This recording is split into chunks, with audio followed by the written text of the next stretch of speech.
Voilà. Ah voilà, ok, je vois. Voilà. Maintenant, ça marche. Bonjour. Bonjour, on se voit. Très bien. Vous êtes l'avocat de chez... D'accord, d'accord, d'accord. Oui, Ouais, oui, tout à fait. Sauf que mon nom n'est pas correctement indiqué, mais c'est pas grave. ouais, ouais. Très bien. Je pense que vous avez beaucoup de travail pour l'instant. Oui, effectivement, ça ne chôme pas euh, avec toutes les conséquences juridiques de l'épidémie. Et moi, je pratique beaucoup les chantiers de construction, notamment. C'est ça? Euh, et tout ce qui est real estate, ce genre de choses. Et là, effectivement, est-ce que les locataires doivent payer? Est-ce que les bailleurs doivent réclamer leur loyer? Est-ce que les Ouais, chantiers, est-ce qu'il y a des suspens, des pénalités de retard? Tout ça, ça fait beaucoup de questions, effectivement. Oui. ouais, c'est bizarre, hein? Oui. Je ne sais Ouais. pas si on entend quelqu'un, je ne sais pas. Ben, je pense que... Ah Ah ben voilà, voilà, voilà, Madame Canilla est là. Bonjour. on ne l'entend pas. On vous entend pas.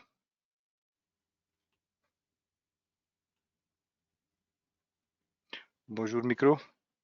Vous êtes chez Ziegler, c'est ça, hein? Oui, je suis directeur des ventes chez Ziegler. Oui, oui.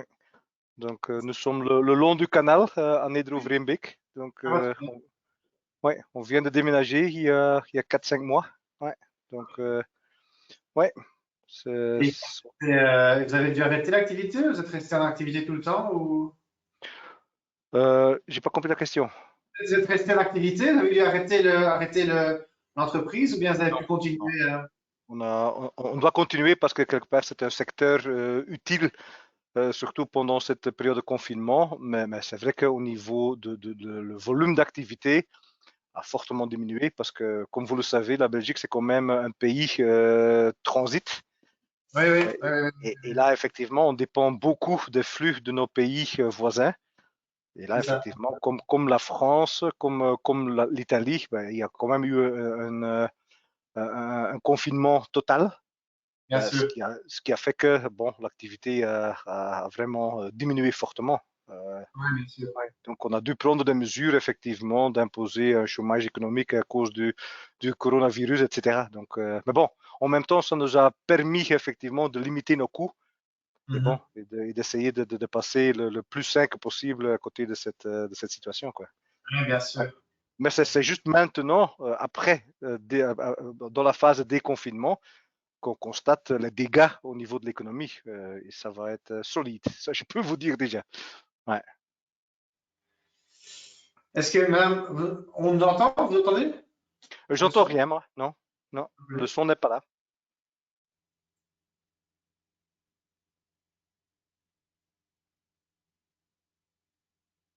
Parce que Ah oui, je pense. Ouais, il y a un chat, il y a un chat ici en bas, à droite. Je vois. je lance l'application. Parce qu'en fait, il s'agit juste de mettre, de choisir dans le panel pour le son, le microphone et les speakers, on peut choisir ce qu'on utilise. Donc, c'est Et assez facile en fait. tant qu'on est, comment est-ce que vous organisez, vous comptez parler de quoi en fait? On n'a pas eu l'occasion de se rencontrer auparavant, donc. Ouais, ouais, bah, ici, comme j'ai un peu vu, donc donc nous faisons En donc fait. le fret aérien. Voilà, vous m'entendez maintenant. Maintenant, c'est Ah, parfait. voilà. Bien, Bonjour à tous, désolée pour ce contretemps. pas de Aucun souci. problème. C'est pour Vous ça allez que bien? Bien, merci. très bien, Eh bien, je tout vous à fait. remercie déjà d'être présent et présent bien à temps. Mhm. Je ne sais pas si vous avez déjà utilisé cette plateforme. Non. Non, mais ça a l'air assez habituel avec toutes celles qu'on a déjà eu l'occasion d'utiliser, donc ça devrait aller. Ok, donc en fait, ce qu'on va faire, c'est que le mieux, c'est que quand vous n'êtes pas en tant que présentateur actif à l'écran, de couper vos micros et de penser à les rallumer. Moi, je peux aussi couper vos micros, mais du coup, c'est moi qui dois les rallumer et parfois les gens se coupent eux-mêmes, donc voilà, c'est un peu confus. Donc, je vous laisse peut-être gérer votre audio. Ouais. Aussi, ce que vous devez faire, c'est donc, moi, je vous présenterai chacun à votre tour et c'est moi qui vais vous appeler à l'écran. À ce moment-là, vous pouvez partager votre écran, mais vous ne pouvez pas choisir la fenêtre qui apparaît. Donc, une fois que vous partagez votre écran, c'est la fenêtre qui est déjà ouverte qui est partagée. Okay. Donc, je vous conseille de rabaisser en tout cas tous les documents privés et que vous ne voulez pas qu'ils soient vus à l'écran. Comme ça, on évite d'avoir des petites fuites. Quoi d'autre? J'avais un document, tu peux me repasser le document? Le briefing qui était là. Ouais. Alors, aussi de mettre vos GSM en silencieux, dans la mesure du possible. C'est fait. Alors, ce qui se passe aussi, c'est parfois il y a des petits bugs de son qui peuvent arriver et si on coupe la caméra, le son s'améliore. Donc, si nous, on constate que votre son, enfin, qu'on vous entend plus très bien, on va couper votre caméra, donc vous en faites pas et on le rétablira une fois que ce sera nécessaire. Donc, vous inquiétez pas si vous apparaissez plus à l'écran. Si on ne vous entend pas, je vous interromprai pour vous dire qu'il y a un problème de son, mais l'essentiel, c'est qu'on vous entende. Oui, alors, au niveau de vos titres, je pense que vous voyez mon écran. Oui, oui, c'est parfait. Alors, pour vous, Monsieur Van Weinsberg, je vous ai mis en tant que directeur des ventes. C'est ce que j'avais vu sur votre signature, c'est bien juste? C'est correct, tout à fait. Ouais. Parfait. Et Monsieur Cole, j'ai mis deux, du coup, statuts, on va dire, avocat chez STIB et professeur en droit des obligations à l'ULG. C'est conforme? Oui, c'est très bien. Oui, parfait. Oui. Juste, c'est qu'un OH et pas qu'un HO, mais c'est pas grave. Pardon, c'est comment? C'est qu'un OHL et pas qu'un HOL. Mais... Ah, voilà. Je refais la même chose. OHL. Voilà. Parfait. Comme ça, c'est en ordre. Alors. Moi, j'ai préparé une aussi... PowerPoint. Juste une question. Oui. Est-ce que je dois mettre la PowerPoint en version présentation ou comment je fais sur l'écran? Oui, en version présentation. Moi aussi, je vais le faire. Là, pour l'instant, je l'ai mis encore dans une autre version, donc vous voyez tout mon écran en fait. Mais si vous le mettez en version présentation, je vais le faire maintenant comme ça, vous voyez. D'accord. Voilà. Là, ça prend tout l'écran.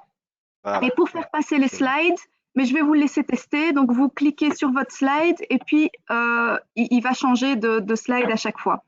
Okay. Alors, je vais peut-être déjà vous laisser l'écran, Monsieur Van Weinsberg, comme ça, vous pouvez un peu jouer avec ça. Ok. Et vous devez accepter. Donc, vous devez accepter le partage d'écran. C'est ce que je fais. Voilà.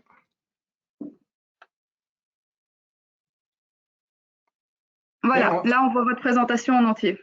D'accord, ok. Et donc, voilà, parfait. Ça fonctionne nickel. Très bien. Donc, est-ce que j'ai prévu, je vais peut-être vite parcourir 2 secondes pour vous montrer. Donc voilà, je vais juste montrer que nous sommes une société familiale, blablabla, avec X bureaux, etc. Donc, les pays où nous sommes présents nous-mêmes, 15 pays. Donc, et puis, les 6 métiers que nous touchons. Et j'ai donc prévu de toucher sur chaque métier un peu le marché actuel, les choses que nous rencontrons en termes de situations compliquées et les semaines à venir, les mois à venir, donc au niveau produits routiers, le maritime, l'aérien, l'intermodal, la logistique et la douane. Parfait. Ça va? Ça vous va? Parfait, c'est parfait. Donc, vous avez bien 15 minutes. Je vais peut-être, si vous vous sentez à l'aise, je vais passer l'écran à Monsieur Cole. Oui, moi j'étais en train de finaliser mon PowerPoint, donc je vais juste vous montrer la première page. Oui, donc, alors. Je le mets en diaporama alors ou pas? Pardon? Je le mets en diaporama? Oui. Voilà. Attendez, vous avez disparu de mon écran. Comment ça se fait? Ah ben voilà, vous y êtes. Parfait. C'est comme ça, c'est juste, oui? Oui, c'est bon, on le voit bien. Vous savez le passer? Voilà, c'est ça. Ok, okay, super. Ça marche. Okay, Est-ce que vous voyez quand vous passez les slides? Est-ce que je me vois? Oui. Ah oui, mais oui, c'est quoi, effectivement, maintenant, il faut rester sur le... Ah oui, Oui, vous restez sur votre slide. Hein. Ouais, mais nous, on continue à vous voir sans problème. Donc, c'est juste ça, quand vous passez les slides, Ah, donc, ouais, nous on vous voit, mais vous ne voyez que vos slides. C'est un peu le problème, mais bon, ça ne change rien pour les participants. Une petite question pour vous deux. Est-ce que vous acceptez que vos slides soient diffusés auprès des participants et sur notre site web à la fin du webinaire? Certainement. oui, tout à fait. D'accord. Et le webinaire en lui-même, est-ce que vous acceptez qu'il soit filmé et qu'il soit renvoyé aussi aux participants et sur notre site web à la fin du séminaire? Je vais vite encore brosser mes cheveux, mais oui, pour moi. Ouais. Oh, si, ça. Malheureusement, on va plus chez le coiffeur, donc on n'a pas le choix. C'est ça, c'est vrai. Ok, super. Ben, écoutez, je vais reprendre la main. Hop. Show my screen. Stuff que Non, non, non, non, non. Je me rendais compte qu'il y a 2 mois, on était tous ensemble dans une salle en train de projeter quelque chose et présenter en buvant un petit verre et puis au milieu de la séance quelques biscuits, etc. Et maintenant, nous sommes tous devant un écran. C'est bizarre. Ouais, hein? maintenant, il y a plus de partage. Ça Le monde a fait changé. particulier quand même. Hein. Ouais, tout à fait, tout à fait. Ouais. Je vais laisser en premier slide. Et- Voilà, lors de présentation. Donc, on commencera à 14h pile. Je vais peut-être redescendre ça parce que je ne vous vois plus. Voilà, à 14h pile. Donc, je vais lancer le webinaire. Pour l'instant, il n'y a que nous trois dans le système. Une fois que je le lance, les gens seront normalement tous disponibles directement. Ils ne peuvent pas parler. Donc, on va juste présenter. Donc, ils ont on le voit ici, un petit onglet pour poser des questions. Et ils vont écrire ces questions et nous, on va les rassembler de notre côté. Et à la fin de vos deux présentations, on posera les questions à vous deux. D'accord. D'accord. Ouais. Comme ça, vous n'êtes pas interrompu non plus. Quoi d'autre? J'ai l'impression que j'ai oublié encore un élément. Non, mais on commencera avec. Vous allez avec lire les vous. questions à ce moment-là? Vous allez On va les lire les lire. questions? D'accord. Oui, on va vous les lire.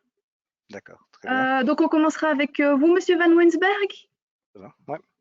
Et alors, on fera en deuxième présentation le côté logistique avec juridique, avec Monsieur Cole. Comme ça, on fait un lien un peu avec déjà les problématiques du transport et puis peut-être comment aussi affiner ces contrats par rapport à ça, si possible. Normalement, on finira à 14h45. Donc, le système ne s'arrête pas automatiquement. Donc, si on déborde un petit peu, ça posera pas de problème. Mais on va essayer de garder le timing approprié. Voilà, je ne sais pas si vous avez des questions supplémentaires. Peut-être juste avec M. Cole, je n'ai pas abordé le sujet au niveau des incoterms, etc.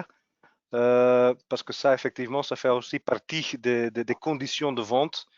Oui, Et bon, j'ai pas voulu élaborer là-dessus parce que de un, ils viennent juste de changer. Et bon, c'est un peu un overlap avec ce que vous présentez, donc je me suis pas mis là-dessus. Bon, c'est quand même un sujet important.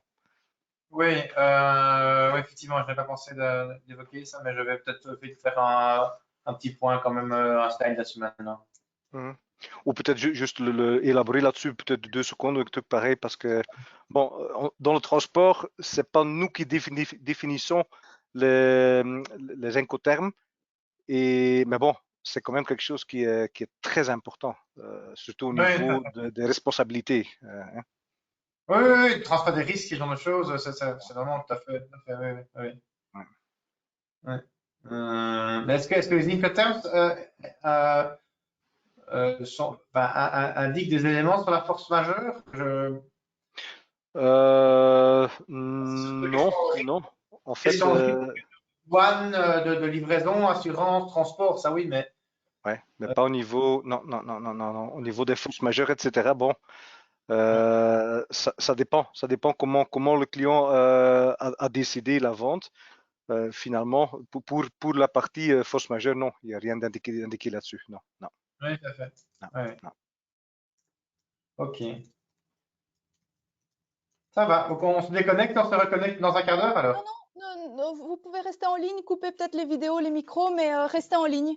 Ah ok, ça va, parfait. Voilà, je vous fais un petit Bien. signe dès qu'on peut repartir. Ok, Et, ça va. et au niveau des participants, c'est un peu de tout le monde ou Oui, c'est vraiment un peu tous les secteurs. Ouais. Il y a une cinquantaine d'inscrits. Mhm. Donc, on verra un peu combien il y aura de participants effectifs, mais c'est vraiment très large. Très bien, ouais, ouais, super. Je vais me chercher un café puis je reviens. Voilà, oui, n'hésitez pas, peut-être à moins 2, à 58, être de nouveau Ok, en parfait. poste. Ok, on fait comme ça. Merci. Oui. Ça va, à tout de suite. Oui. Oui, Christine.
Vous m'entendez?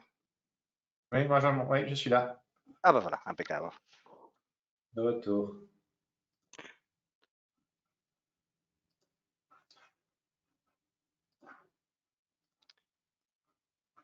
Le temps passe vite comme ça, hein. Oui, oui, oui, oui. Vous êtes au bureau là ou vous êtes chez vous? Je Voilà. suis au bureau, ouais, tout à fait. J'ai l'honneur d'avoir 5 enfants et bon, du coup, ça fait beaucoup de bruit à la maison. 15. C'est la même chose pour moi. Voilà. 2 ans. Ah, Ah c'est bah bon, d'accord.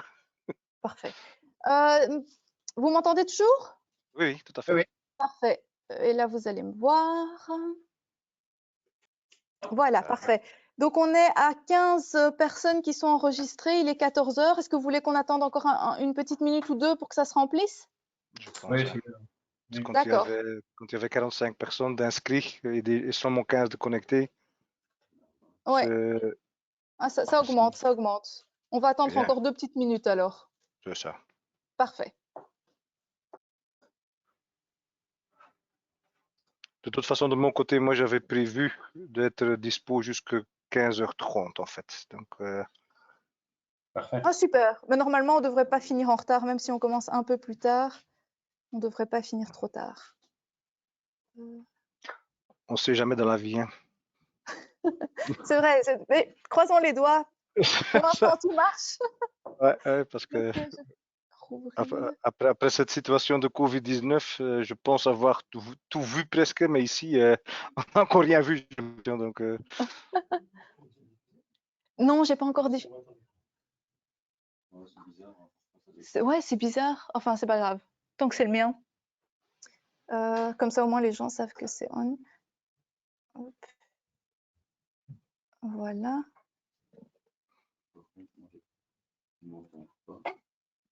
Non, ton micro n'est pas. Mais c'est pas grave, tant mieux, Laurent. Si ton micro n'est pas dedans, c'est pas grave. Et tu parleras dans mon micro. Merci. Ok, super. On est à combien? On est à 24.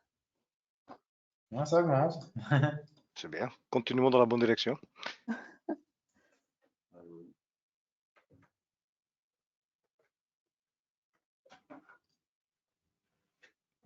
Bon, s'ils voient mon écran, tant mieux. Ils vont voir déjà le premier slide, donc ils savent que ça va être lancé.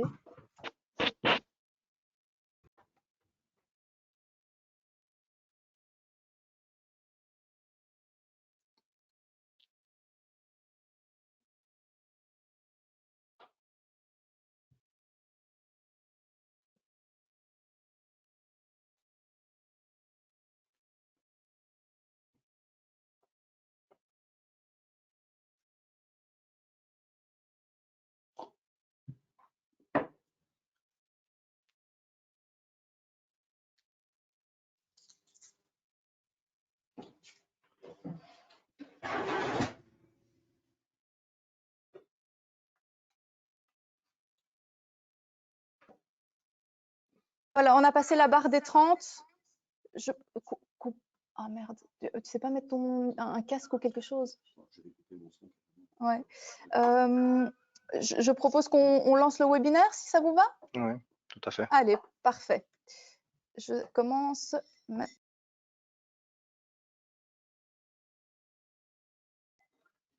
Bonjour à tous, bienvenue à ce 3e webinaire qui concernera aujourd'hui l'adaptation des conditions de vente et de la logistique à des périodes de crise telles qu'on la connaît aujourd'hui.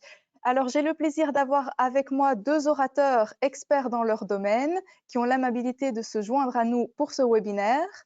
Alors, nous avons Monsieur Xavier Van Weinsberg, qui est directeur des ventes chez Ziegler, qui est un grand groupe qui est présent dans plusieurs pays dans le monde et qui est un groupe logistique et de transport multimodal, comme il nous l'expliquera, qui va nous expliquer la situation logistique de par le monde actuellement et comment essayer d'éviter les problèmes qui pourraient se poser. Ensuite, nous avons Monsieur Benoît Cole, avocat chez Stib et professeur en droit des obligations à l'ULG, qui nous parlera des clauses contractuelles qu'on peut utiliser dans cette période de crise pour pouvoir se prémunir d'un éventuel non-paiement ou de problèmes qui pourraient survenir avec un client ou un partenaire. Nous terminerons avec une session de Q&A. Donc, si vous regardez sur votre panel boards à votre droite, vous pouvez voir un petit onglet questions. Là, vous pouvez rédiger toutes vos questions déjà à partir de maintenant. Et à la fin des deux présentations, je poserai les questions à nos deux orateurs. Alors, je vous propose de démarrer tout de suite avec Monsieur Van Weinsberg qui va nous parler de Ziegler en quelques mots et des problématiques qui se posent actuellement dans le secteur du transport et de la logistique. Voilà. C'est à vous. Voilà. Bonjour tout le monde. Vous voyez mon écran? Oui, tout à fait. Oui, parfait. Voilà. Bonjour. Voilà. Je vous présente la société Ziegler, une maison que j'ai rejoint il y a 20 ans. Donc, en quelques mots, donc des chiffres clés. Donc, nous sommes aujourd'hui toujours un groupe familial guidé par Monsieur Alain Ziegler, qui est notre président, et Mademoiselle Govaerts, qui est notre directrice générale. Donc, en total, dans le groupe, nous sommes 3200 collaborateurs sur 154 bureaux. Un chiffre de facturation, grosso modo, de 1,3 milliard d'euros et des bureaux dans 15 pays. Donc, nous avons un réseau international qui est composé d'un côté de nos propres bureaux dans les 15 pays en question et le reste du monde, on se fait représenter par des agents ou des partenaires uniques. Donc, voilà, ici, vous avez la photo de nos différents pays où nous sommes présents en propre. Donc, notamment la Belgique, où l'activité a commencé en 1908.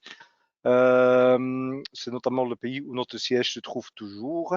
Donc, nous sommes présents en Chine, en France, où grosso modo 50% de nos effectifs sont actifs.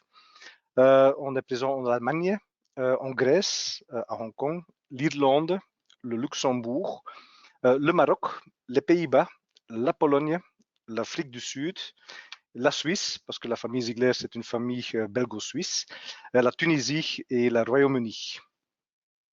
Donc, voici donc les 6 métiers de base que nous faisons et après donc, les avoir présentés, je vais vous parcourir un peu les choses typiques que nous rencontrons aujourd'hui par service. Donc, les services de base sont d'un côté la douane, le transport routier, qui est presque 50% de notre activité, le maritime, l'aérien, l'intermodal et la logistique. Donc, au niveau du transport routier, qui est quand même l'activité principale, donc vous connaissez les camions verts et jaunes qui circulent dans les rues en Belgique et partout. Le début du confinement a été, on n'a pas ressenti un fort changement dans l'activité. La seule chose on était confronté avec des passages de frontières qui étaient un peu plus compliqués à cause des contrôles. Mais bon, les volumes restaient au même niveau. Par contre, au mois d'avril, tout doucement, on a commencé à ressentir une diminution de l'activité parce que, comme vous le savez, nos pays voisins, notamment la France, l'Allemagne et autres pays, ont décidé, et l'Italie certainement aussi, ont décidé de faire un confinement. Du coup, l'activité a presque été rompue. Donc, ce qui fait que les départs qu'on avait journalièrement sur l'ensemble de ces pays a été limité à quelques départs par semaine, ce qui fait que les clients ils doivent commander un peu plus rapide que normalement. Donc, c'est la seule chose qui a changé, c'est de planifier un peu plus tôt les transports au niveau transport routier. En termes de capacité et sécurité, bon, il n'y a pas eu de changement. Les capacités sont là. Il y a assez de chauffeurs. La seule chose qu'on constate, c'est que aux fortes diminutions du prix de gasoil, bon, ça change un peu le coûtant Et en termes de la demande, il y a aussi un peu moins de demande. Donc, du fait, le transport routier est quand même, les prix sont sous pression. Donc, ça, c'est quelque chose qu'on constate déjà aujourd'hui dans le marché. Au niveau maritime, bon, là, le problème ou la situation était déjà un peu compliquée. Pourquoi? Parce que début d'année, les différentes compagnies d'armement avaient décidé de repositionner des conteneurs d'ici vers la Chine et vice-versa. Donc, du coup, au niveau des bookings, c'était déjà une situation qui était un peu compliquée. Avec le confinement et le début de crise Corona, ça a encore été prolongé, cette situation. Donc aujourd'hui, on est sur des bookings pas avant du fin mai, le départ avant fin mai. Donc ça, c'est la situation maintenant. Donc ce qu'on propose à nos clients aujourd'hui, c'est d'essayer de shifter des conteneurs pleins vers des conteneurs partiels, donc notamment le produit LTL, où les départs sont garantis et là qu'on peut offrir des solutions assez rapides. Au niveau des évolutions des taux, on constate que les compagnies ont annoncé des augmentations. Donc, bon, ils ont moins de volume pour l'instant, donc ils vont augmenter les taux. Ça, c'est sûr. Au niveau des capacités, écoutez, on constate que c'est compliqué pour obtenir les bookings. Donc, même à l'import et à l'export, dans les deux sens, c'est assez compliqué. Donc, là aussi, prévoir bien à temps les bookings pour effectivement avoir une garantie au niveau des départs. Au niveau du produit aérien, bon, comme vous le savez tous, les avions passagers sont presque complètement à l'arrêt. Donc, on tombe quasi uniquement sur les freighters, donc sur les avions qui prennent que du fret. Donc, ça a donné une explosion au niveau des tarifs, voire des tarifs x5, x6. Donc, par exemple, une importation de Hong Kong qui était historiquement $2, $2 et quelque chose, aujourd'hui, facilement, vous payez $10 le kilo. Donc, du coup, ça donne énormément de différence en termes de prix. Deuxième chose, au niveau de la capacité, il y a pas mal de fret qui restent sur le tarmac plusieurs jours parce qu'il n'y a pas les avions pour le porter. Donc, au niveau de l'évolution, on ne sait pas encore quand tout cela va se normaliser parce que, bon, les compagnies aujourd'hui, ils annoncent plein de changements. Donc, et j'ai pas l'impression que tout le monde va vite commencer à prendre l'avion. Donc, par rapport à ça, c'est un peu vague pour l'instant. Donc, mais là aussi, quand vous faites des importations de l'Asie notamment, prendre les bookings certainement bien à l'avance parce que vous risquez d'avoir des retards par rapport à ça. Au niveau de l'intermodal, là, on travaille pas mal sur la route de soie, donc qui relie la Chine avec Liège ou avec quelques points en Allemagne. Mais comme on ne peut pas mettre plus que 40 conteneurs, 40 pieds dans un train, la capacité est fort limitée. Et là aussi, on constate que pour même jusque fin mai, de nouveau, on est complètement full. Donc, ce qui fait que aussi commander bien à heure et à temps. Donc, on cherche des alternatives de passer via d'autres pays, mais on commence à constater là aussi que la capacité devient très restreinte. Donc, à faire vraiment attention. Au niveau de la logistique, pour nous, c'est une bonne nouvelle. Les magasins sont pleins. Donc, ça, c'est une très bonne chose. Par contre, l'activité, donc, c'est les magasins qui sont pleins, mais la marchandise ne bouge pas pour l'instant. Il n'y a pas assez de ventes, donc on est confronté à des magasins qui ne tournent pas. Donc là, au niveau de la capacité, on n'a pas à se plaindre, mais il faut que l'activité maintenant reprend pour effectivement avoir des mouvements, ce qui est très important dans la logistique. Donc, au niveau de la douane, je vais passer un peu les différentes modalités là-dessus. Donc, au niveau d'Anvers, on était déjà confronté avec des contrôles ponctuels, voire un presque sur deux conteneurs qui étaient arrêtés pour contrôle physique, contrôle papier, etc. Cette situation est restée. Au niveau des aéroports, les contrôles sont les mêmes, il n'y a pas eu de changement, sauf au niveau du médical. Là, avec les importations de différents masques et autres produits médicaux, il y a beaucoup de contrôles au niveau de la qualité, etc. Donc, ce qui fait que on a pas mal de marchandises qui sont bloquées à cause de ça. Ce qu'on constate aussi au niveau des contrôles, c'est que avant les contrôles se faisaient le moment de l'arrivage des marchandises. Par contre, ici maintenant, on est confronté plus à des contrôles à la sortie, donc à l'exportation des marchandises. On a plus de contrôles qui sont imposés par la douane. Hein. N'oublions pas que bientôt aussi, il va y avoir la situation avec la Brexit. Donc, au niveau de la douane, c'est aussi quelque chose qu'on doit continuer à prévoir parce que ça risque de tomber aussi très bientôt. Donc, voilà, je suis au bout de ma présentation, s'il vous plaît. Super, merci beaucoup pour votre présentation qui est très claire. Je vous propose maintenant de faire le lien avec les aspects juridiques. Donc, on a vu tous les aspects du transport multimodal et les questions logistiques et douanières. Et maintenant, qu'en est-il des contrats qui ont été conclus, mais qui ne peuvent peut-être pas être exécutés en cette période? Je laisse donc la parole à Monsieur Cole pour une analyse juridique. C'est à vous. Bien, je vous remercie beaucoup. Je suppose que vous voyez. Je suppose que vous avez l'occasion de voir les slides. Oui, voilà. Ça marche.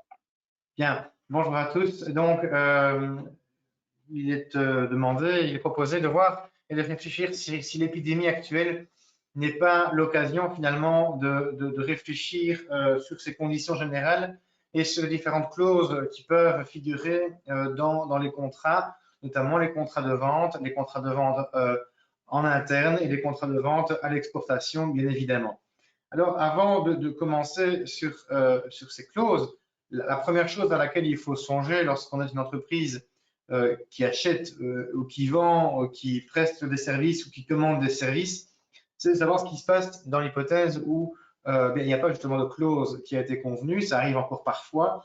Eh bien, le premier réflexe à avoir, c'est bien sûr identifier quel est le droit applicable. Parce qu'il est évident que la solution juridique à votre problème, défaut de paiement d'un client, surcoût des matériaux, augmentation de la main-d'œuvre, force majeure et que sais-je, eh bien, ces différentes solutions sont naturellement distinctes selon le pays que l'on envisage. Et a priori, il faudra déterminer donc le droit applicable. Et je prends un simple exemple, si vous avez une entreprise belge qui vend des produits à une entreprise allemande, eh bien, vous aurez a priori, si rien n'est prévu d'autre, en raison des règles européennes, vous aurez a priori le droit belge qui va s'appliquer. Par contre, si vous êtes société acheteuse et que vous achetez des produits allemands, eh bien, en sens inverse, par défaut, on considérera que le droit allemand s'applique. Et donc, la première chose à faire lorsque l'on conclut un contrat, c'est bien sûr d'identifier le droit applicable. Le mieux est évidemment de choisir un droit qui vous est le plus favorable, et pour ça, il faut se renseigner un petit peu. Par défaut, on choisira de préférence le droit de son propre pays, mais pourquoi ne pas utiliser le droit d'un autre pays si celui-ci paraît plus favorable sur l'un point ou sur l'autre. Alors, je vais partir du principe ici qu'on appliquerait les règles de droit belge, sinon l'exposé durerait toute une après-midi et pas simplement un quart d'heure.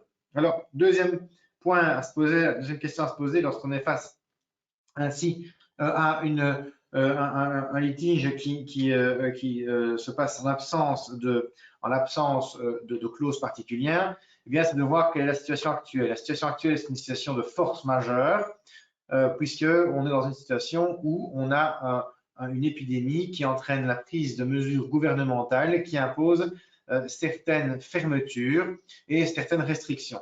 Alors, ça suppose, bien sûr, d'abord de voir quelle est la notion de force majeure en droit belge. Pour qu'un événement soit qualifiable de force majeure, eh bien, il faut qu'il rende réellement, alors d'abord qu'il soit étranger à toute faute de celui qui l'invoque. Il est évident que l'entreprise qui continuerait à travailler en violation des règles légales et qui se contaminerait en raison de l'épidémie, ne serait pas admise à invoquer la force majeure parce qu'elle a violé les règles légales. Mais donc, il faut que ce soit indemne de toute faute, donc il n'y ait pas de faute de celui qui l'invoque. Il faut que ce soit imprévisible. Et ici, bien sûr, les délais allongés, les difficultés de fourniture qui sont liées au Covid étaient bien sûr impossibles et imprévisibles lorsque les contrats ont été conclus par hypothèse l'an passé ou au mois de janvier, février. De nouveau, si une entreprise conclut un contrat dans le courant du mois de mars, il doit tenir compte à ce moment-là que la situation de force majeure est là et donc ce sera plus imprévisible. Et puis troisièmement, et là c'est plus compliqué, il faut que cet événement rende impossible l'exécution de l'obligation. Et donc là c'est plus compliqué parce que la Cour de cassation, en tout cas en Belgique, considère que pour que ce soit un cas de force majeure, il faut vraiment que ce soit totalement impossible. Je prends un simple exemple, mais l'entreprise qui a commandé du matériel et qui, en raison de l'épidémie de Covid-19, ne sait pas l'écouler auprès de ses clients, ne pourra pas invoquer le cas de force majeure parce que le cas de force majeure n'a pas d'impact, ne rend pas impossible l'obligation de payer une dette. En sens inverse, une entreprise qui devait fournir du matériel, ce matériel est lui-même fourni par un grossiste qui a une situation de monopole, par exemple, qui est situé à l'étranger avec une interdiction d'exportation de tel pays, frontières fermées pour tel pays, par exemple, eh bien là, ce sera qualifiable de cas de force majeure parce qu'il n'a pas la possibilité de se fournir ailleurs. De même, au niveau du transport, le transport, on vient d'entendre par M. Van Rensberg, a pu être assuré, mais à des conditions plus onéreuses. Eh bien, le simple fait que pour vous fournir, je dois recourir à un transport qui est plus onéreux ne sera pas en soi un événement de force majeure parce que ça ne rend pas impossible la fourniture du matériel que j'ai en stock, ça le rend simplement plus onéreux. Alors, si l'événement est qualifié de force majeure, la conséquence, eh bien, c'est que je suis libéré de mon obligation. Je ne serai pas, par exemple, responsable du retard. Je ne serai pas responsable de l'absence de fourniture dans les délais contractuels. Alors, il se peut, seconde possibilité, en lien avec le Covid-19, que votre activité ne soit pas rendue impossible par la fermeture qui est imposée par les mesures de confinement et par les mesures de distanciation sociale, mais que votre activité soit rendue simplement, entre guillemets, plus onéreuse, plus compliquée, qu'elle entraîne en quelque sorte un bouleversement de votre contrat, un bouleversement de l'équilibre qui présidait à la conclusion de ce contrat. C'est le cas, je l'ai pris comme exemple, et on en a parlé avec M. Van Rensberg il y a quelques instants, le cas d'une augmentation considérable du prix du transport. Vous avez conclu un contrat de vente pour un prix de autant au mois de janvier, livraison au mois d'avril. Vous vous retrouvez avec la livraison qui va vous coûter plus cher en avril que ce qu'elle vous aurait coûté en l'absence de l'épidémie. Pouvez-vous reporter le supplément de coût sur votre client acquéreur?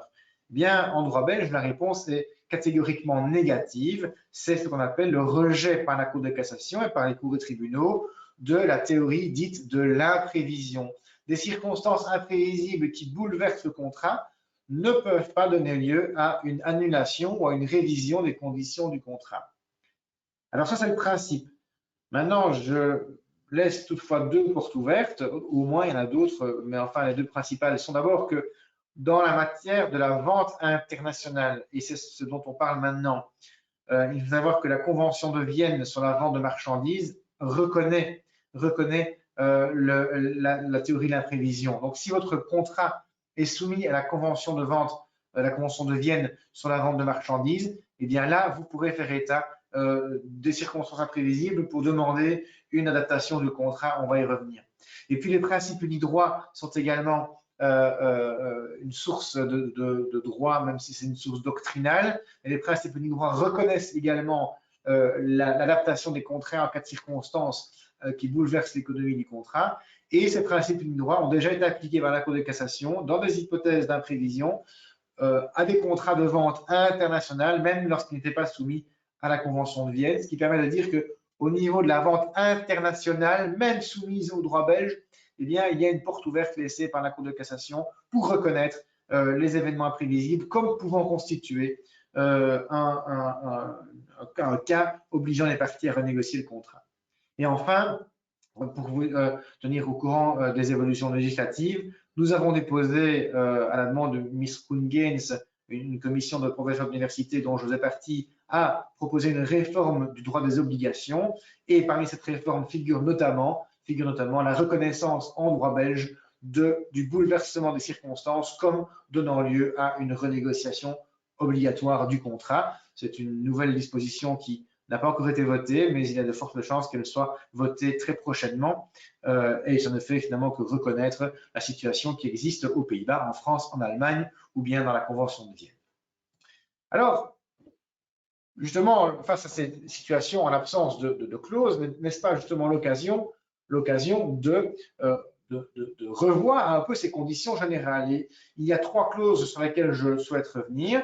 La clause de force majeure, premièrement, la clause de hardship, deuxièmement, et les clauses de règlement des différends, troisièmement. D'abord, il pourrait être utile de vérifier si vous n'avez pas dans votre contrat une clause de force majeure, et si ce n'est pas le cas, de prévoir dans vos futurs contrats, d'en prévoir une. Pourquoi? Eh bien parce que certains événements sont parfois difficilement qualifiables ou pas de force majeure. On peut hésiter sur la qualification d'un événement de force majeure. Je prends comme exemple typique la grève. Est-ce que la grève est un cas de force majeure? Est-ce que la grève qui entraîne la fermeture de mon usine durant quelques jours ou quelques semaines est une excuse pour une livraison en retard des fournitures que je produis ou que je distribue? Eh bien, certains en doctrine considèrent que oui, d'autres que non. La jurisprudence est hésitante sur la question. Donc, rien de tel qu'une bonne clause bien rédigée qui précise si oui ou non la grève et le cas échéant quel type de grève constituera une clause de force majeure, un cas de force majeure valable.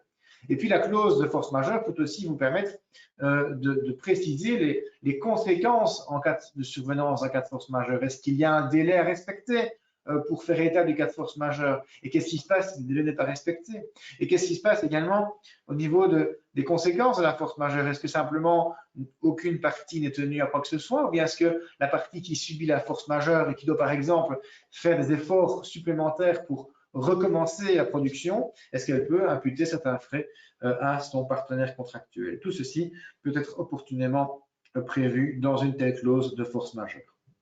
Deuxième type de clause que l'on peut imaginer prévoir dans son contrat, et sans doute encore plus important à l'heure actuelle en droit belge, c'est la clause de hardship. La clause de hardship a pour vocation d'organiser les conséquences d'une situation imprévisible qui n'était pas prévue par les parties forcément au moment où elles ont conclu le contrat, où elles ont fait le bon de commande. Alors, ça vise les situations imprévisibles qui ne rendent pas impossible l'exécution. Si ça rend impossible l'exécution, on est dans la force majeure. Mais ce sont les circonstances imprévisibles qui rendent beaucoup plus difficile l'exécution, beaucoup plus onéreuse. Je prends l'exemple actuel d'une augmentation considérable du coût du transport. Et bien, dans ce cas-là, il est opportun de réfléchir à l'insertion dans son contrat d'une clause de hardship qui va d'abord définir éventuellement le seuil à partir duquel elle peut déclencher. Est-ce que tout événement imprévisible autorise la renégociation, ou bien est-ce qu'il faut un certain seuil d'impact financier sur le contrat pour que la clause soit mise en œuvre? Et puis aussi par rapport au délai, dans quelle durée doit-on notifier à son partenaire contractuel que tel problème survient? Et puis surtout, quelles sont les conséquences d'un tel changement de circonstances? Est-ce qu'il y a ou pas une obligation de renégocier? Et auquel cas, que se passe-t-il? Que se passe-t-il si on n'arrive pas à négocier ensemble? Est-ce qu'on peut laisser fixer par un tiers, par exemple, les nouvelles conditions financières du contrat? S'il n'y a pas d'accord ou si un tiers n'intervient pas, est-ce qu'on autorise la révision du contrat par le juge ou par l'arbitre? Le cas échéant, on va y revenir. Et enfin, s'il n'y a pas d'accord, est-ce qu'on peut autoriser le juge ou l'arbitre en cas de circonstances ainsi qui bouleversent l'économie du contrat? Est-ce qu'on peut autoriser le juge ou l'arbitre à résilier le contrat? Et que se passe-t-il, enfin, dernière question, je ne l'ai pas indiqué, mais que se passe-t-il pendant cette négociation? Est-ce que le contrat est suspendu ou est-ce que pendant la négociation, l'exécution du contrat aux conditions initiales doit être continuée? Tout ceci peut être modalisé. Il y a pas mal de tiroirs que l'on peut utiliser face à une telle clause, en rédigeant une telle clause. Chaque situation est distincte et les besoins de chaque entreprise sont sans doute distincts, mais ce serait opportun, je crois, pour les entreprises qui n'ont pas une telle clause dans leur contrat actuellement, d'y réfléchir pour se prémunir par la suite de telles circonstances imprévisibles. Et enfin, c'est mon dernier slide, le troisième et dernier type de clause que l'on peut imaginer prévoir dans son contrat, spécialement lorsque se trouve dans les contrats à l'international, ce sont les clauses qui règlent les litiges. Pourquoi? Parce que si vous ne prévoyez pas une telle clause, eh bien, vous serez contraint de mobiliser des moyens financiers pour introduire une procédure que vous n'auriez pas nécessairement choisie. Je prends un exemple de nouveau. Si vous êtes confronté à une société allemande qui vous livre des produits ou qui vous achète des produits et que la société allemande ne vous paye pas, bien vous êtes tenu d'assigner en principe la société allemande devant le siège de l'endroit où se trouve cette société, à savoir devant le siège, devant le tribunal du siège allemand.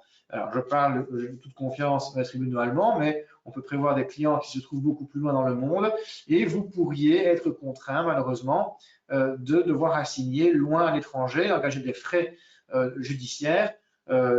Toute procédure judiciaire est différente et donc, il est fort utile de prévoir une clause de règlement de litige.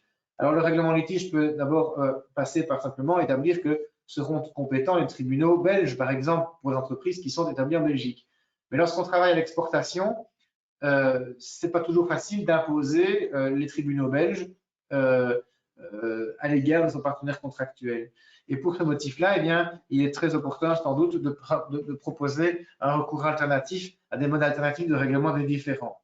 Alors, il y a une gradation dans ces modes de règlement des différends, et il y en a une qui est particulièrement adaptée à l'heure actuelle et dont le CEPANI c'est le Centre belge d'arbitrage, en tout cas en matière commerciale, qui est le plus connu et qui est sans doute de référence et sans doute le meilleur, eh bien, ce CEPANI comporte notamment un règlement d'adaptation des contrats qui est particulièrement adapté. Il n'est pas souvent utilisé, mais là, pour le coup, pour prendre l'expression, il est particulièrement adapté à la situation actuelle, puisque c'est un règlement qui va prévoir la désignation par les parties et, si en cas de défaut d'accord des parties, désignation par le CEPANI d'un expert qui va, parce que les parties le souhaitent, soit qu'elles l'ont prévu dans leur contrat, soit qu'elles se mettent d'accord à cet égard-là au moment où le litige survient, à savoir maintenant que la situation économique est telle qu'elle est, on demande à un tiers de donner un avis sur l'adaptation financière du contrat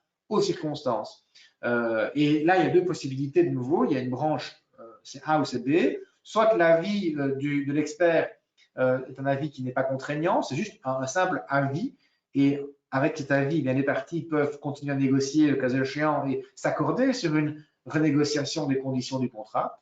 L'autre possibilité, c'est que l'avis du tiers soit un avis obligatoire. On appelle ça une tierce décision obligatoire, une derde beslissing, bindende beslissing en néerlandais. Et cette tierce décision va être obligatoire pour les parties, c'est-à-dire que le contrat va être modifié d'autorité par la décision du tiers, un expert financier par exemple, qui va étudier l'impact concret de l'incidence des circonstances économiques défavorables actuelles sur le contrat. Le cas échéant, on aura balisé à l'avance en disant voilà, les parties sont d'accord pour désigner un tiers qui va donner un avis ou qui va rendre une décision sur l'adaptation du contrat, mais on donne des balises, par exemple, partage 50-50 de l'incidence et on donne au tiers la charge de clicher, de déterminer, de fixer, de calculer cette incidence financière. Alors, notre possibilité, bien sûr, c'est de recourir à la médiation commerciale, à la conciliation ou à la médiation, c'est-à-dire que c'est le recours à un tiers qui va essayer de rapprocher les points de vue des parties ou qui va trouver des solutions innovantes pour les parties. Et puis, enfin, il y a malheureusement toujours l'hypothèse ultime qui est celle dans laquelle les parties ne se mettent pas d'accord. Il n'y a pas d'accord pour renégocier le contrat. Malgré la médiation, on n'a pas parvenu à se mettre d'accord. Et une des parties, soit n'exécute pas son obligation parce qu'elle estime qu'il y a un changement de circonstances et qu'elle n'est pas capable, elle n'est plus capable de respecter ses obligations, soit l'autre partie, et c'est souvent celle-là, va prendre l'initiative d'agir en justice pour contraindre la première à respecter le contrat initial malgré les circonstances qui se sont intervenues. Et il y a un débat judiciaire, un débat juridique plutôt sur une question de droit. Est-ce qu'il faut ou non exécuter le contrat tel qu'il était prévu? Et là, il est fortement recommandé, en tout cas en ce qui concerne les litiges internationaux, mais également les litiges en Belgique, pour autant qu'on soit dans certains niveaux de litige, eh bien de recourir à l'arbitrage. Alors, vous pourrez recourir à l'arbitrage de manière préférentielle, un arbitrage qu'on appelle institutionnel, à savoir avec une institution, avec un secrétariat qui va venir supporter tout l'administratif de l'arbitrage. En Belgique, y compris pour les litiges internationaux, on peut recommander le CEPANI. Et lorsqu'on est vraiment dans des litiges purement internationaux et de très grande ampleur, mais là, les honoraires sont plus chers de l'arbitrage. La CCI à Paris se recommande et vous trouverez sur le site web du CEPANI, sur le site web de la CCI, des clauses modèles que vous pouvez insérer dans votre contrat. De même que pour les trois premières, règlement d'adaptation, de médiation, règlement d'arbitrage, il y a des clauses modèles sur le site du CEPANI, www.cepani.be. Alors l'avantage de l'arbitrage, c'est que, eh bien, il va être plus rapide qu'une procédure judiciaire classique, c'est qu'il peut se tenir en anglais, alors que la procédure judiciaire sera tenue en français ou en néerlandais, ce qui parfois est un inconvénient. L'arbitrage présente l'avantage de sa rapidité. Vous aurez une décision, une sentence qui sera prononcée dans les quelques mois, alors que si vous avez une procédure judiciaire, eh bien, il faut compter 1 an au minimum en première instance et 2, 3, 4 ou 5 ans en appel si vous êtes à Bruxelles, par exemple, alors qu'en arbitrage, il y a une sentence rendue grosso modo entre les 6 mois et 1 an et il n'y a pas d'appel possible. Et puis, l'arbitrage est confidentiel. On n'avait pas un journaliste qui est là pour écouter ce qui se passe. En tout cas, peut être rendu confidentiel. Et les coûts, finalement, en tout cas, si on utilise les barèmes du CEPANI, sont relativement modérés. Il y a les coûts d'avocat qui sont à supporter, mais ça, il faut les supporter que l'on soit dans un arbitrage ou que l'on soit dans une procédure judiciaire. Et il faut simplement y ajouter les frais des arbitres qui sont fixés par un tableau qui est relativement modéré si on regarde le règlement du CEPANI par rapport au règlement d'autres institutions et notamment de la CCI.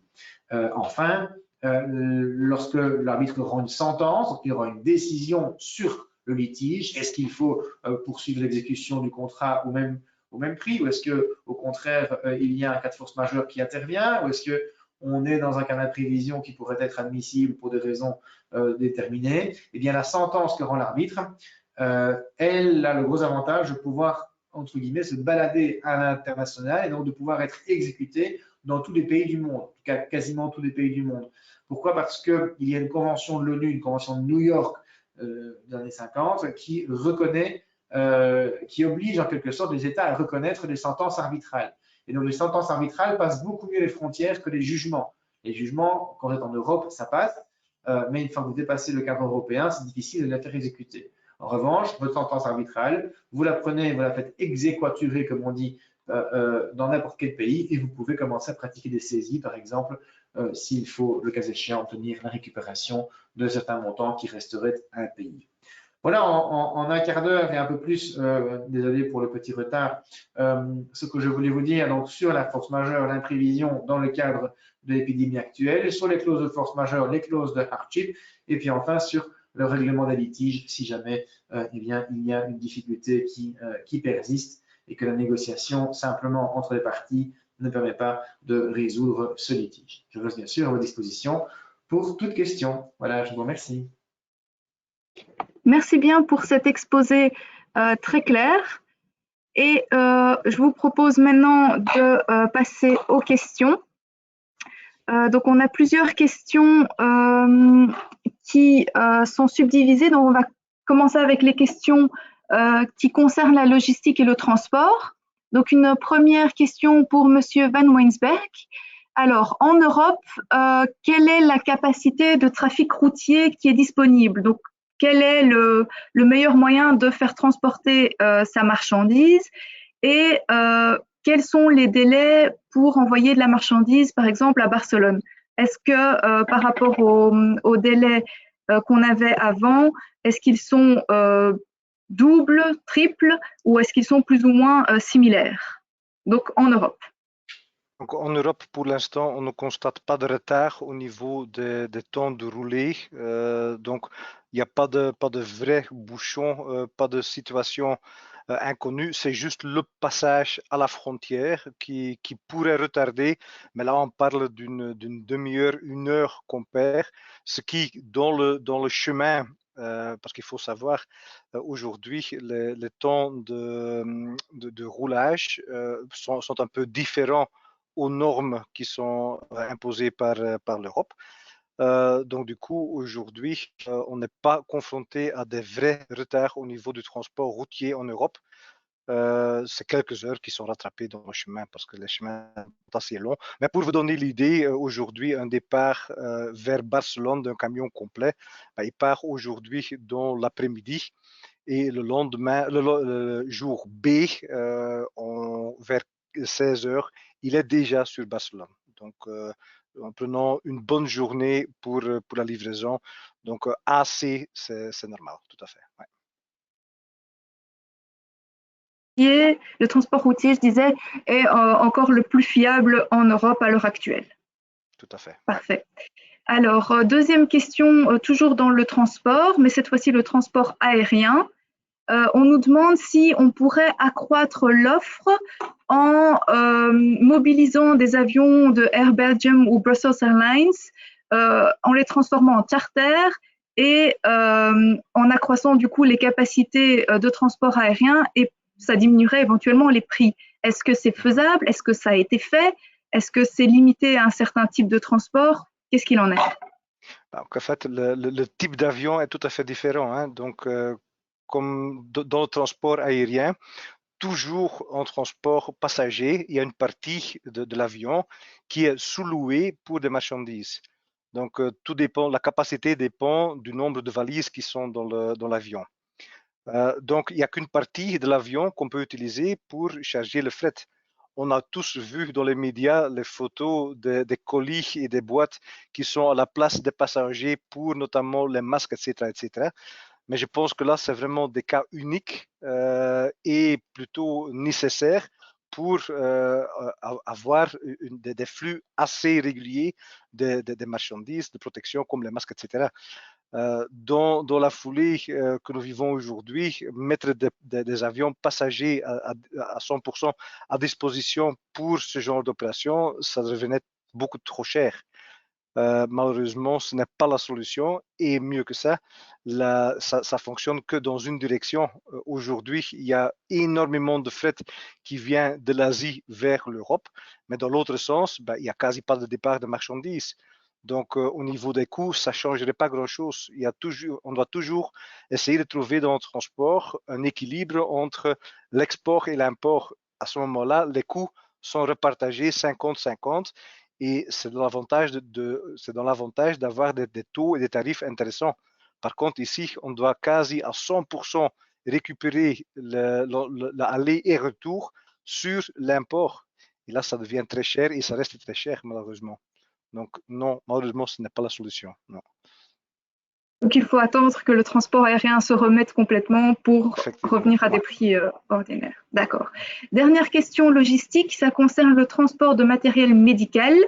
On a parlé de réquisition d'espaces logistiques par les autorités. Qu'est-ce qu'il en est? Est-ce qu'il y a une grosse capacité logistique qui a été réquisitionnée pour les masques, du gel et autres? Et quels types de transports sont prisés par les autorités? Donc, qu'est-ce qui empiète au niveau des autorités sur le transport d'autres produits? On a traité pas mal de produits pour les autorités, notamment en termes de masques, etc. Donc, ce qu'on a constaté, c'est que les marchandises arrivent sur le tarmac, à savoir sur Bierzet ou sur Zaventem.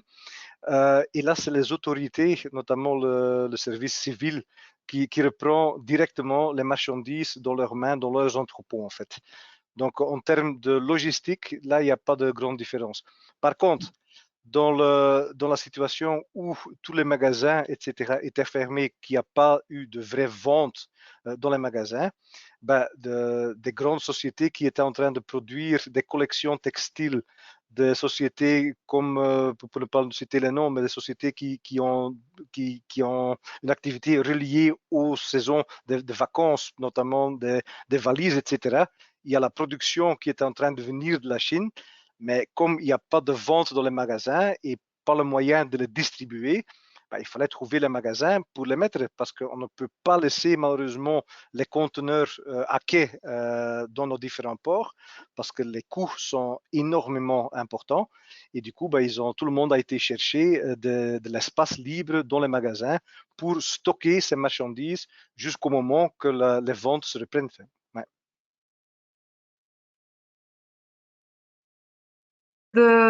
Vraiment d'implication au niveau des autorités, c'est plus le stockage des commerces en eux-mêmes.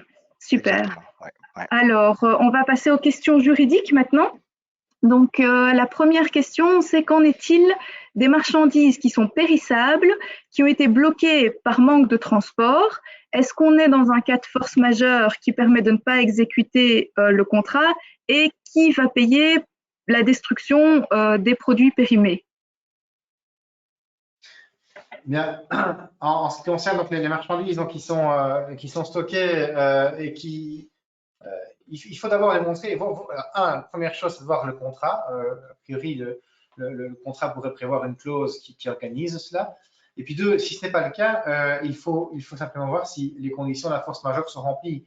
À savoir, il faut voir qui est responsable d'abord des risques qui sont liés à l'entreposage. Est-ce que c'est le vendeur ou l'acheteur en fonction du contrat? Et là, de nouveau, il faut voir le contrat et notamment les Incoterms peuvent être d'intérêt par rapport à cela, puisqu'il y a des Incoterms, par exemple, si on prend l'Incoterm CIF ou FOB, eh bien là, les risques, entre guillemets, sont à charge de l'acquéreur. Par contre, si on prend un Incoterm duty paid, de delivery at place, par exemple, eh bien là, il y a une obligation d'assurer le transport jusqu'au terme de la livraison. Et donc, je crois que ça dépend beaucoup des conditions du contrat, de l'Incoterms qui aurait été choisi, effectivement.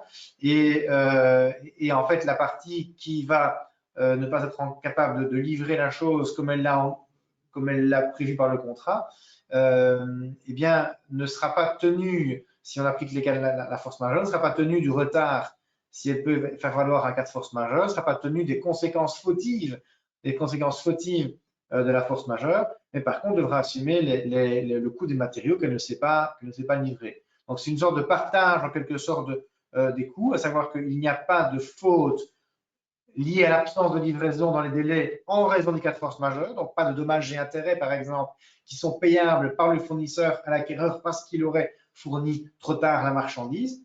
Mais en revanche, en fonction de l'Incoterms qui aurait été choisi et selon les clauses du contrat, le fournisseur pourrait être amené à refournir une seconde fois le cas échéant. Et s'il ne le fait pas, eh bien, la perte de la marchandise, à mon avis, sera pour lui.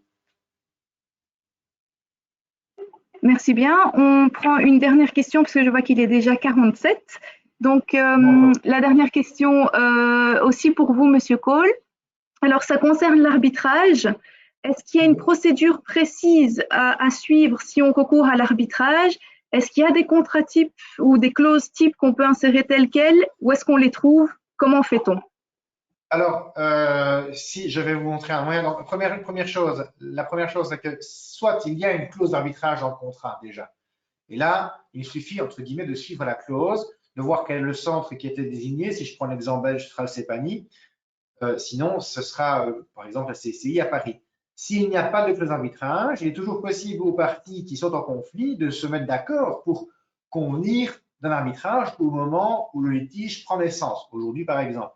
Et dans ce cas-là, de nouveau, elles peuvent utiliser les clauses de CEPANI. Alors, je peux faire un partage d'ordinateur une seconde pour vous montrer comment ça, de manière très concrète. Oui, un petit instant. Voilà, l'écran est à vous. Voilà. Alors, si vous voyez mon écran ici, voilà. Je vais simplement, pour vous montrer très pratiquement parlant, comment faire pour recourir à On ne le voit pas encore. Ah oui, pardon, excusez-moi. Voilà. Voilà. Il y a simplement dans ma barre de recherche, je vais taper CEPANI. Chez moi, il est préchoisi évidemment. CEPANI. Hop. On arrive directement sur le site pour autant que, évidemment, ça fonctionne. Est-ce que ça va aller? Ah, ça rame, évidemment, c'est toujours comme ça que ça m'a possible d'aller en même temps sur le. Enfin, bref, il faut d'aller sur le site du CEPANI. Je vais vous montrer en direct. Mais sur le site du CEPANI, vous irez cliquer sur le lien arbitrage, clause type, et là-bas, vous trouverez les clauses types qui sont adaptées à l'introduction en arbitrage. Et l'arbitrage se passe simplement de manière très simple en introduisant une requête auprès du CEPANI. Il y a un droit administratif qui est très peu élevé, qui est moins de 1 000 € à payer. Ah ben voilà, j'y suis. Je vous partage alors. Donc voilà le règlement du CEPANI. Et donc voilà, il y a un droit d'enrôlement qui est à payer, mais qui est très minime. Et puis vous serez invité à choisir votre arbitre. Vous serez invité à choisir votre arbitre. La partie adverse, si c'est un arbitrage conséquent, sera invité à choisir son propre arbitre. On désignera un troisième arbitre. On peut également prévoir un arbitrage avec une seule partie. Pour les litiges financiers moins importants, c'est préférable. Et chaque partie paye une avance sur les frais d'arbitrage. Et puis la procédure se passe finalement comme une procédure devant les cours et tribunaux. Et donc voilà, vous allez ici sur Rules. Vous cliquez sur Rules. Et voilà, vous arrivez ici. Download the CEPANI Arbitration Rules. Mais ici, on peut simplement aller sur les clauses d'arbitrage. Donc voilà, vous allez ici, hop, vous cliquez et vous avez directement les règles du CEPANI. Et vous avez en première page les règles du CEPANI. C'est en français, en anglais ou en néerlandais. J'ai choisi l'anglais ici. Voilà, et il suffit d'ajouter la clause qui se trouve ici dans votre contrat. Et ceci permet automatiquement de contraindre un autre parti à recourir à l'arbitrage, même si elle est située à l'étranger, par exemple. Et puis, on peut préciser, voilà, s'il y a un arbitre ou plusieurs arbitres, l'endroit de l'arbitrage, est-ce que ce sera Liège, Anvers, Bruxelles, quelle langue et quel est le droit applicable. Mais bien sûr, le droit belge est recommandé, mais ça pourrait être le droit français ou le droit anglais, par exemple, il n'y a aucun problème. Donc voilà la possibilité qui s'offre aux parties et c'est très facile. Donc tout se trouve sur cepani.be. Voilà. Voilà, super. Merci bien. Alors je reprends le contrôle. Voilà, donc nous arrivons à la fin de ce webinaire. Pour ceux qui voudraient suivre les webinaires suivants, ils redémarrent à partir de la semaine du 26 mai. Avec des États du monde. On commencera par l'Europe, suivant l'Asie, les Amériques, l'Afrique subsaharienne et Afrique du Nord et Moyen-Orient. Pour ceux qui ont vu ou aimeraient revoir les premiers webinaires, sachez qu'ils seront bientôt sur le site de Hub Brussels. On les postera, je pense, cette semaine, fin de cette semaine. Et pour le prochain webinaire, n'hésitez pas à vous inscrire via le lien qui se retrouve sur votre écran et à contacter mon collègue Thomas Dupont qui sera en charge de ce webinaire. Merci à tous pour votre attention. Si vous avez encore d'autres questions, n'hésitez pas à m'envoyer un mail et je les ferai passer. Et les slides et les présentations seront disponibles également sur notre site web et vous seront envoyés à tous les participants. Merci encore à nos orateurs. Avec plaisir. Et je vous souhaite à tous une très bonne journée. Au revoir. Au revoir à tous, merci.